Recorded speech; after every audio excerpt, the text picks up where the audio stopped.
নমস্কার বন্ধুরা, বেশ কয়েকদিন পরেই আমি আরও নতুন করে ভিডিও দেওয়ার চেষ্টা করছি। তো যাই হোক, এখন বাজে সন্ধে প্রায় 7টা, আর এই যে এখন আমি রান্নাঘরে বসে পড়েছি রান্না করব বলে। তো এখানে আছে 500 গ্রাম পনির, আর এটা ডিপ ফ্রিজে রাখা ছিল। আগের দিন কাকু দিয়ে গেছিলেন, তো কাকু বলেইছিলেন যে এই পনিরটা কিন্তু পনিরের মতো হবে না, মানে এটা ভালো করে পনিরের যে শেপ হয়ে কাটা যায় বা পনিরের রান্না করা যায় সেটা যাবে না। তো কাকু বলেছিলেন যে এই পনিরটাকে তো ভালো করে ম্যাশ করে মেখে নিতে হবে, তারপর ওই ছানা বড়ার মতো করে খেতে হবে বা অন্য কিছুভাবে এটাকে খেতে হবে। তো যাই হোক, আমরা ভেবেছিলাম যে হয়তো পনির হয়ে যাবে, দেখে তো মনে হয়েছিল, সেভাবেই নিয়ে ডিপ ফ্রিজে রাখা হয়েছিল।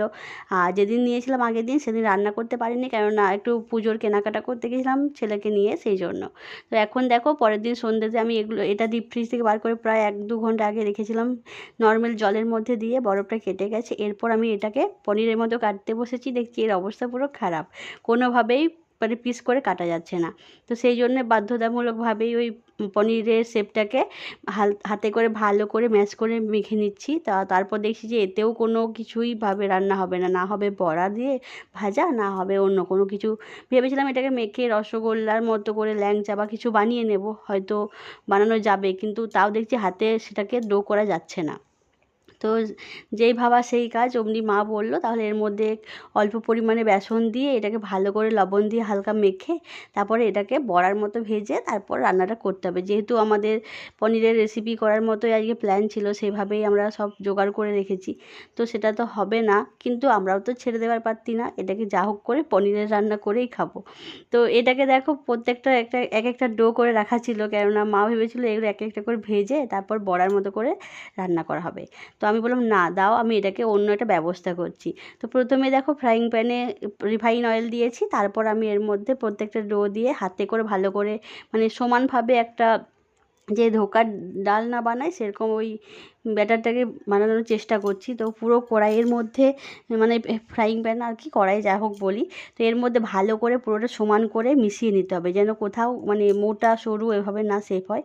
তো হাতে করে হচ্ছিল না, গরম লাগছিল হাতে, সেই জন্য গ্লাসে করে ভালো করে সমান করে মিশিয়ে নিলাম। তবে এই যে সাইডগুলো দেখো, শেপ সমানভাবে গোল হয়নি, ফেটে ফেটে যাচ্ছে, ঠিক এরকম অবস্থা হচ্ছিল ওই যাই করি না কেন সেই ক্ষেত্রেই। তো এরপর দেখো, পিস পিস করে ভালো করে সেই ধোকার ডালনার মতো শেপ দিয়ে কেটে নিলাম। তারপর দেখছি ওল্টানো যাচ্ছে না, ওটাকে যে উল্টে পাল্টে ভাজবো সেটা হচ্ছিল না। সেই জন্য এর ওপর আবার নামাতেও পারছি না কড়াই থেকে, এমনই অবস্থা হয়ে গেছে।